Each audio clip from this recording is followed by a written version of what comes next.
Dumarating po pa rin yung oras, dumarating pa rin po yung pagkakataon, tayo po ay nagkakasala. Pero ano po gagawin natin? Lalapit tayo sa Diyos. Pagkatapos, anong gagawin natin? Hihingi tayo ng tawad. Pag humingi tayo ng tawad, anong ginagawa ng Diyos? Binubura na yung ating kasalanan. Hindi po katulad ng tao. Pero po ang Diyos, kapag po tayo nagkasala, at tayo po humingi ng tawad, nilalikuran na natin yung ating kasalanan, ay, burado na yung kasalanan. Kaya pag sinabi mo ulit, Lord, forgive me doon sa kasalanan ko pong ginawa noon. Ito po, ano po? Baka sabihin sa'yo ng Lord, ano yun? Kailan? Nagawa mo? Gaganunin ka na kasi nakalimutan na ng Diyos na ginawa mo yung kasalanan yun dahil napatawad na tayo ng Panginoon. Ganun magpatawad ang ating Diyos sa ating kasalanan na nagawa na ating ikinukumpisal.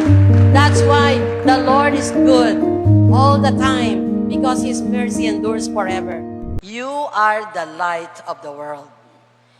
You are the light of the world. Tandaan natin, nakatayo tayo sa matibay na pundasyon, ang ating Panginoong Jesus. Remain faithful to the Lord. Bagamat nawalay, kailanmay hindi tayo lilisanin ni Sister Dory. Sa ating mga gunita ay nananatili at mananatiling nakaukit ang kanyang mga paalala at alaala.